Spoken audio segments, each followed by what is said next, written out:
Hanover, and welcome back to my craft room. In this video, I'm going to show you 4 super cute Valentine's Day craft ideas that you can make using your Cricut.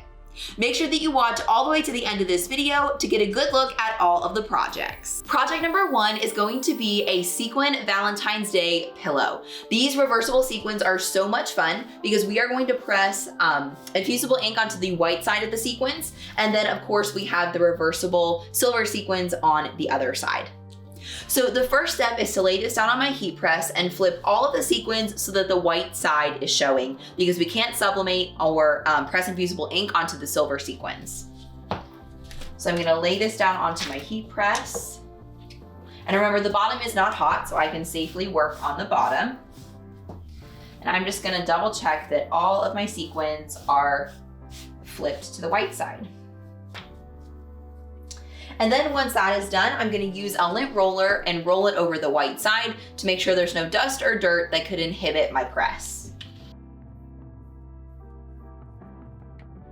Then once that's done, I'm gonna take my infusible ink, Be Mine, and put it with the ink side down onto my pillow exactly where I want it. And then when I get it where I want it, I'm gonna use heat resistant tape to tape it in place so it doesn't move.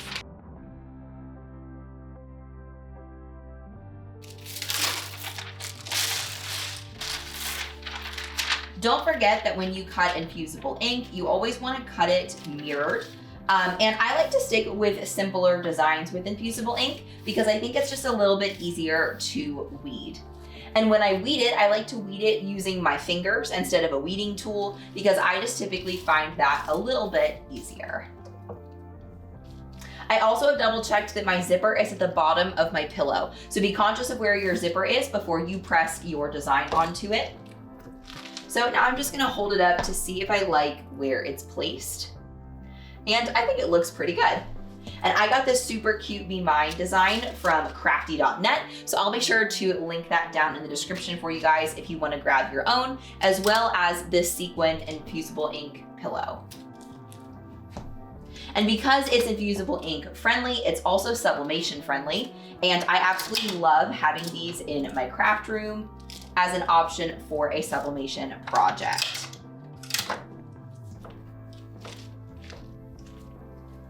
So I'm just gonna place one piece of tape per side onto my infusible ink transfer sheet to keep everything in place. Then I'm gonna take some of the butcher paper that came with my infusible ink and lay it down on top of my press. I also have my press preheated. I determined the time and temperature I would need from the Cricut heat guide, and I have it set to 385 degrees for 60 seconds with light pressure. So just make sure that the butcher paper is covering the entire design. And then I'm gonna slowly lower the top of my press and press our infusible ink.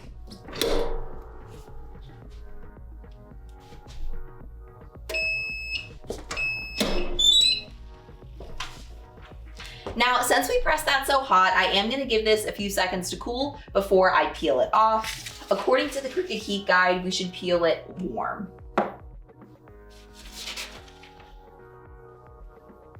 But I can already see some of the color left behind and it already looks so cute.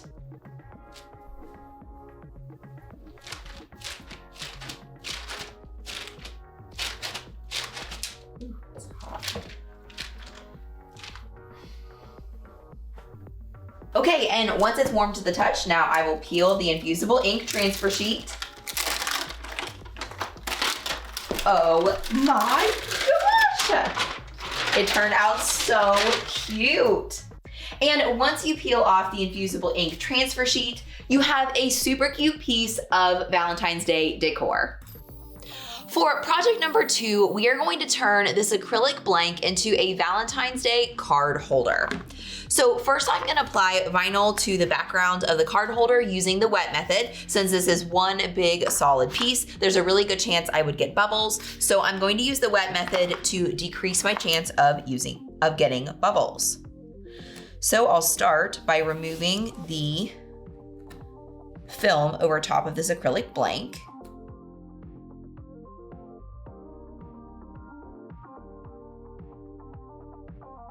The wet method works best when you use a paper transfer tape. And since I don't keep paper transfer tape on hand, I'm gonna use masking tape as my paper transfer tape and just layer it as I cover the whole vinyl design.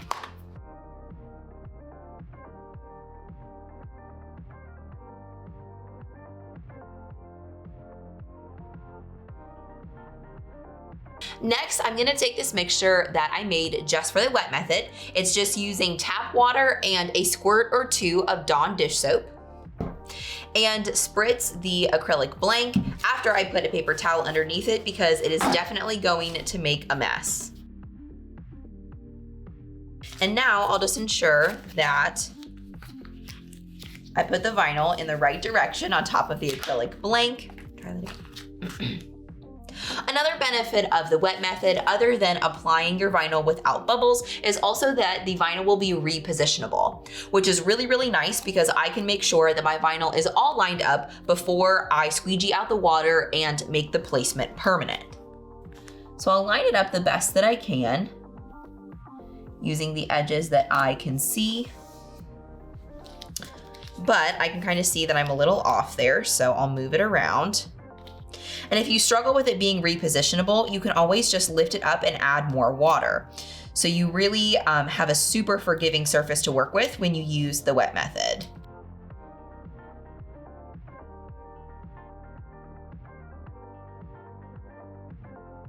So once I think I have it where I like it, I like to flip mine over and take a look and kind of see if the vinyl edges look good.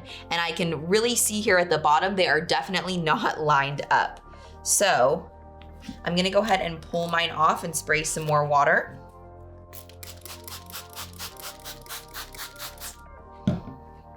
So that I can try again.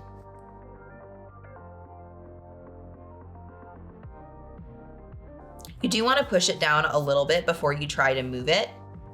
That way it does stay in place. But the other thing that I can look for in this blank is whether or not my vinyl is lined up with the holes on the blank. And actually, I think it looks pretty darn close. So now that I like the placement and I want to go ahead and make it permanent, I'm going to use my squeegee tool to remove the water from underneath the vinyl and transfer tape by scraping it out.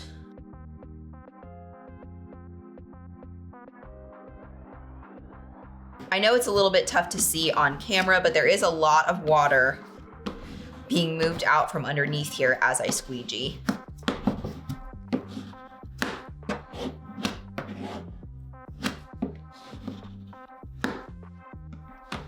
And once you think most of the water is removed, next you can either allow the transfer tape and vinyl to dry onto the acrylic blank before you peel it off, or you can peel off the transfer tape and allow just the vinyl to air dry. I like to go ahead and peel it off if I feel that it's easy to get off, but I've seen it done both ways and I know they both work. So I'm gonna get the edge started here with my finger.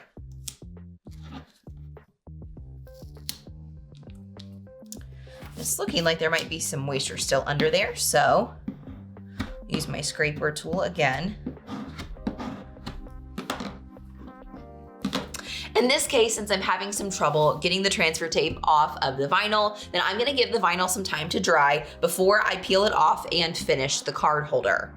But something to note is another great reason to use paper transfer tape when you do the wet method is because it's gonna dry a lot faster with paper transfer tape since it's a lot more breathable than plastic transfer tape. So I'm gonna let this dry for 45 minutes to an hour, and then I'll come back and pull the transfer tape off and finish the card holder. So now that we've let everything dry, now we can go ahead and remove the masking transfer tape and finish up this project. Now, if you didn't get everything right on the edges, the vinyl still may need some encouragement to start coming off, but it sticks way better now that it's completely dry.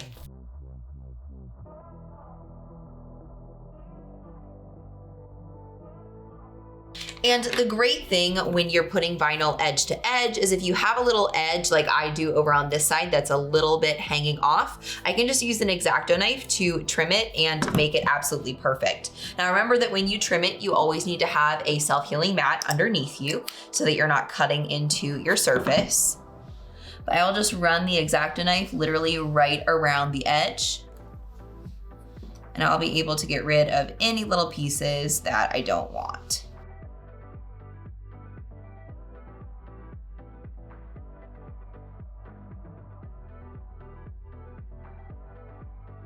Now it looks perfect. So let's get to the design. I am making this for a Valentine's Day craft, obviously, since it's Valentine's Day and it's that time of year, but you could also use the other side of this for Christmas. So you could decorate one side and hang your Christmas cards from it and do your Valentines on the other side. This would especially be fun with kids if they're gonna be getting a bunch of Valentines in their class. This would be a really fun way to display them for a little while.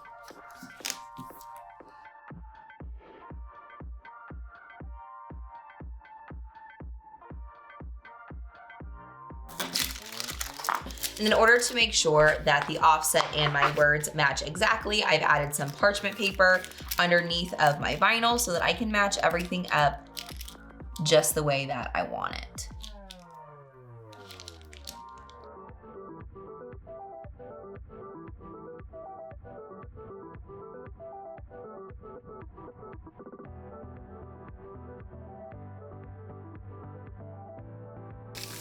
Okay, and we did it. We've got all of our parchment paper covered with transfer tape. So I'm gonna move it down just a little bit.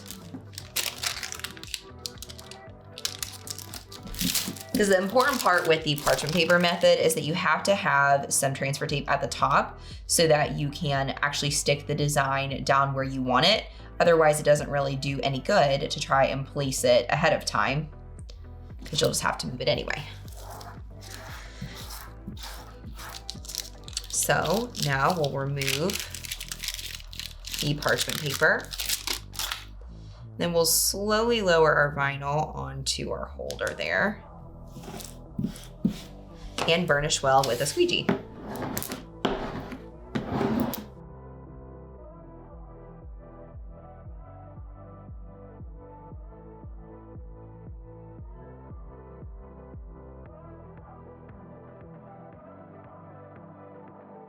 You guys, this turned out so stinking cute. I'm obsessed. So now let me show you how to add these ribbons. What I was thinking about doing is just put a ribbon, a really thin ribbon for the hanger through the front of the hole and then tying a big knot on the back. I guess I need to remove the back film first just so it's not sitting there being brown.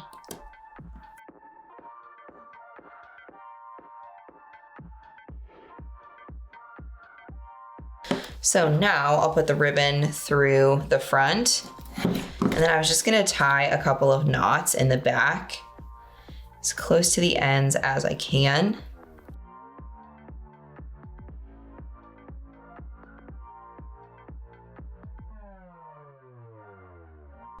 I guess the best way to do it would probably be to hot glue it onto the back.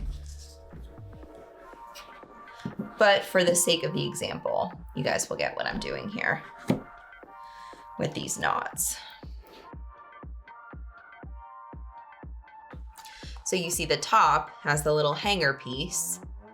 And then for the bottom, I was gonna hang a little bit of a thicker ribbon since that's where the Valentines are going to go. So you're just going to feed that ribbon through this hole.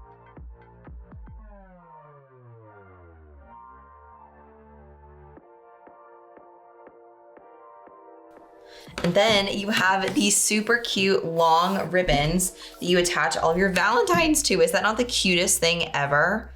Oh my goodness.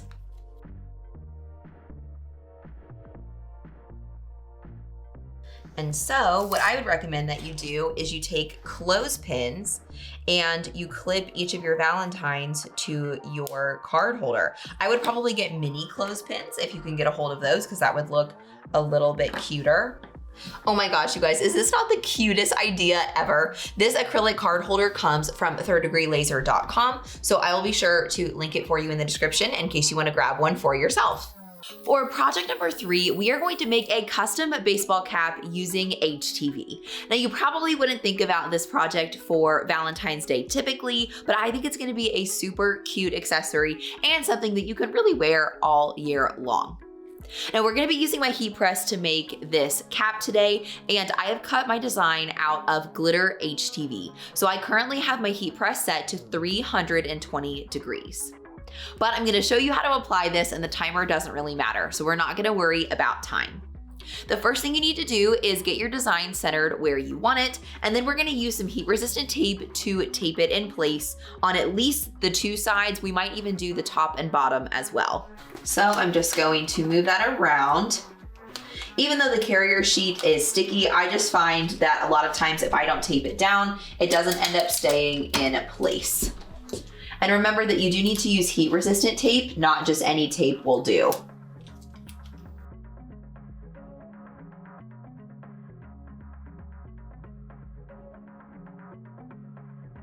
Once you have your heat resistant tape in place, now let me show you how to press this onto your baseball hat using your heat press.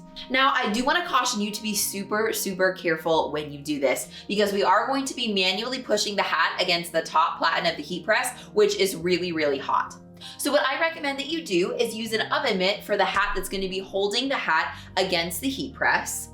And then for the other hand, I think that you should push up against the back of the hand as well, but I'm also going to put a kitchen towel over top of that hand so that I definitely do not burn myself.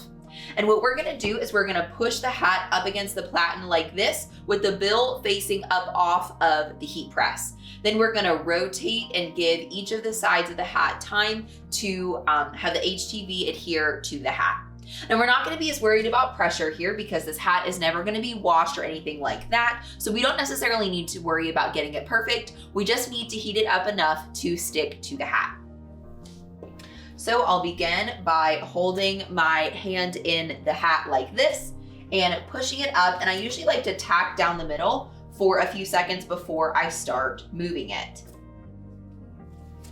Then I'll have a kitchen towel over the other hand while I push up on the oven mitt. And then after several seconds, I'll rotate the hat so that the bill is actually turning. And that way I can press the entire design. Then I'll switch and rotate the other way and make sure that the other side of the design gets nice heat too.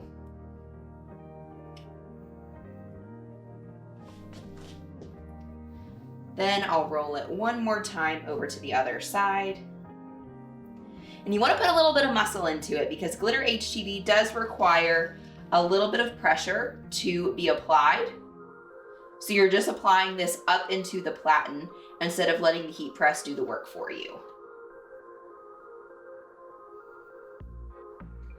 Okay, let's check it and see how it's done. So it looks like where we're struggling a little bit is actually towards the bill. So I'm gonna go ahead and push it up a little bit further and try to concentrate really on that bottom section.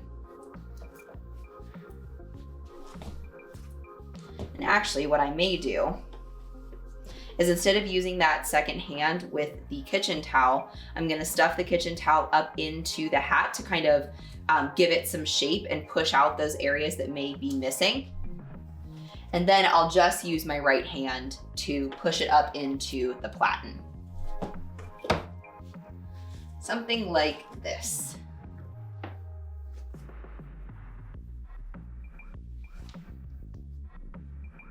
You're just gonna kind of rotate the hat until all the areas get the heat that they need. And you can't exactly see while the hat is moving. So you just have to give it a little bit of heat and then pull it away and guess. Okay, I think that's looking a lot better. We'll double check it by pulling off the carrier sheet. Okay, and we are super close. So the only thing that we can see is towards the top with the L and the heart that it's not quite getting the heat that it needs. So I'm gonna stuff the hat one more time and see if I can grab it. In fact, I may even open the hat all the way up and push the kitchen towel into the back of it to make sure that we aren't distorting the shape at all. So as you can see, this is more of a trial and error project, but I promise it works, and these hats are so cute. I have one that I made for a tutorial forever ago, and I actually wear it all the time.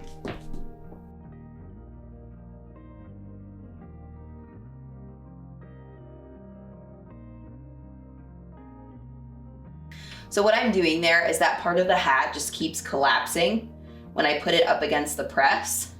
So I just kind of made a fist with my oven mitt, and I'm just pushing up against that area and pushing it up into the platen. But of course, be super careful not to burn yourself. Always be super conscious of where your hands are and make sure that you don't hurt yourself.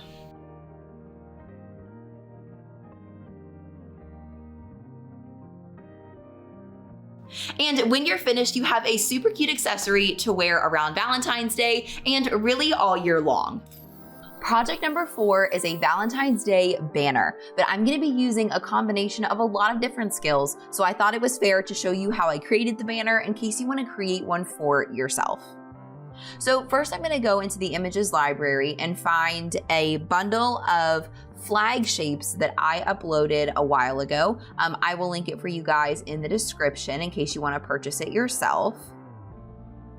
But it's this whole bundle of banner shapes, which I love to use because there's so much versatility in it.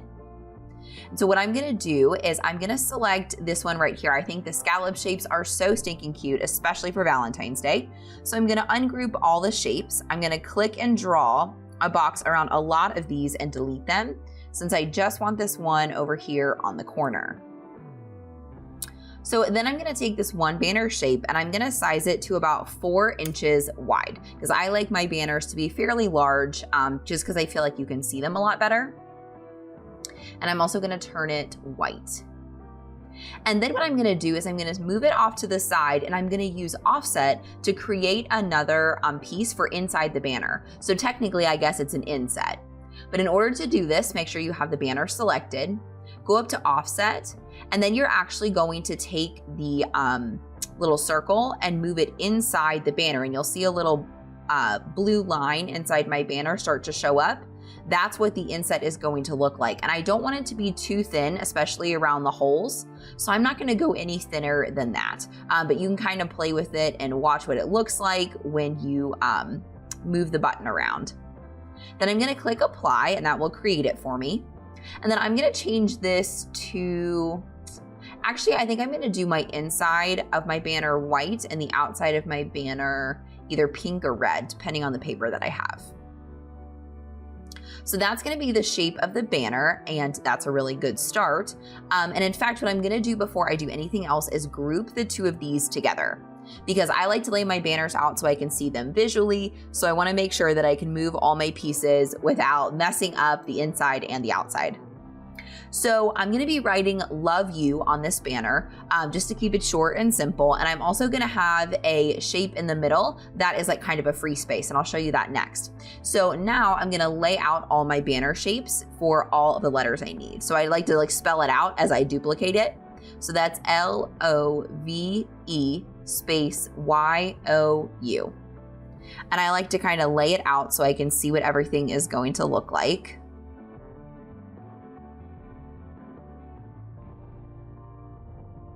Okay, so now let's grab the piece that we are going to do in the space. And I'm gonna try something really fun and different, and I'm actually going to do a print then cut heart for this middle section because I want it to be kind of fun and fancy and different, but I don't wanna deal with having to have all the paper pieces everywhere.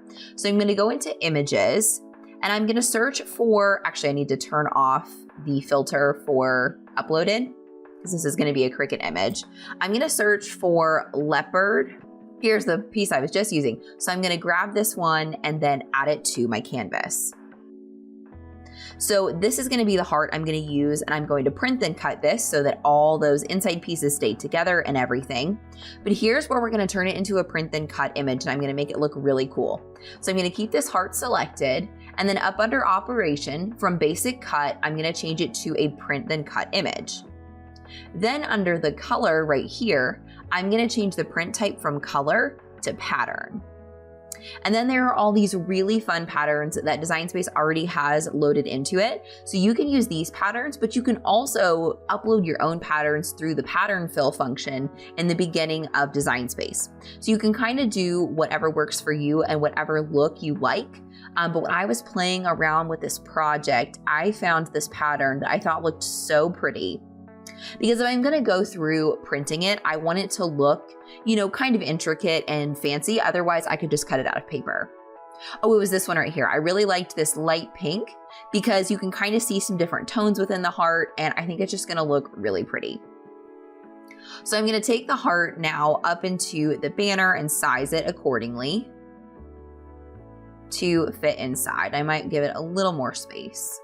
Something like this. And the print and cut is just gonna make my life a whole bunch easier because I'm just gonna print and cut on a piece of cardstock and keep it super simple. So now we need to go get all of our love you letters, and there are tons of really cute different fonts that you can use, but one of my all-time favorites is this font Avocado Creamy. So I'm gonna select Avocado Creamy, then I'm gonna turn on caps lock and type love you. Just like this. Whoops. Lost my font up there. Okay, and so I am going to make the whole height of my letters 2.75 inches. And the only reason I know that is because I played around with this project before I started recording this. So you'll just want to kind of size it on one of your banner pieces. But see, the key to making your letters all look like they go together is to actually make them the same height, because different letters are going to be different widths. So trying to get them the same width is not really going to work. You just want to make sure that they're the same height in all of the pieces. And then that's really all you need to do to make sure that it looks good and coherent. So I'm gonna go ahead and ungroup it. And I just like to place them on all of the banner pieces just to make sure that I have the right number and everything and it looks good. At this point, you can size your letters taller if you want to. It's pretty much whatever you like and whatever look you like. So I don't know what color I'm gonna do these letters just yet. I might do black or something like that. Or I might change up the color scheme completely, but you guys get the idea. We have one last step in order to get our heart to print the inside and then to only cut around the outside with our Cricut. So let me show you how to do that. So first we need to go ahead and duplicate our heart so it's the exact same size. And then with that second heart selected, up under operation, we need to change it from print and cut back to basic. Then after that, since we want a solid heart behind the cheetah print heart, we need to go to contour. And what I like to do to make it quickest is I like to go to hide all contours. And then you just want to click on the line around the outside so that the only line that's turned on is just the plain heart. So then we'll exit out of it. Now you can see we have a plain heart. So then we need to change this heart to white. You could also, I guess, change the background to red. Ooh, let's see if red looks cute. We'll send it in the back. And see, and actually, I kind of really like that. So we'll go ahead and leave that red. So then what I'm gonna do is select both of the hearts, and then up under a line, I need to choose center so that everything is exactly where we want it. And then I'm gonna go ahead and select flatten.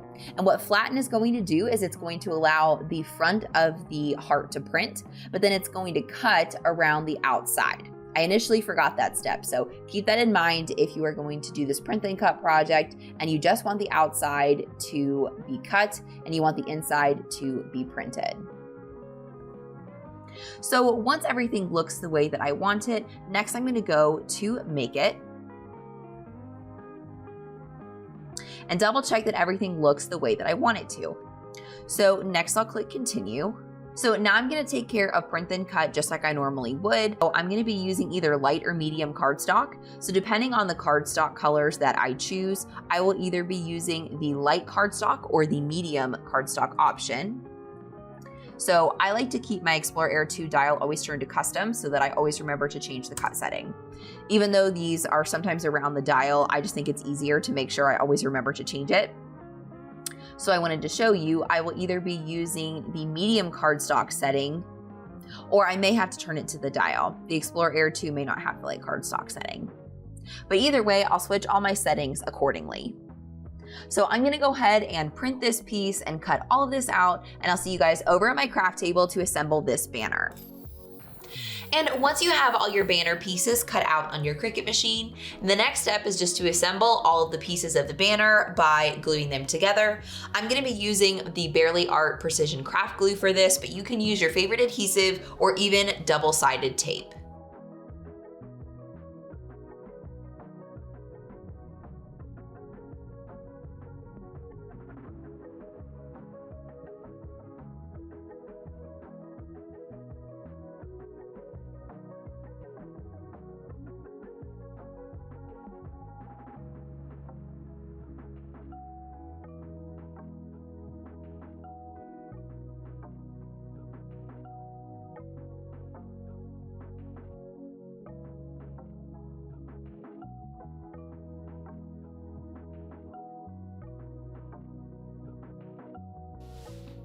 And when you're finished with assembling and stringing all your pieces onto a ribbon or a string, you have a super cute Valentine's Day banner. If you're not already a part of one of my crafty fams on Facebook, I would love to have you be a part of them. So I'll be sure to link both of my Facebook groups down in the description below. And if you decide to make any of my ideas and post them out on Instagram, be sure to use the hashtag DIYAlex because I love seeing what you guys are crafting. And if you've made it this far in the video, then I really want to get to know you on social media. So please be sure to find me at DIYAlexVanover on pretty much all major social media platforms. And I'll be sure to put direct links to my profiles down in the description below. If you enjoyed this video and you want to see more just like it, then be sure to subscribe to the DIY Alex YouTube channel and be sure to ring the bell so that you get notified every single time that I put out a new video every single week.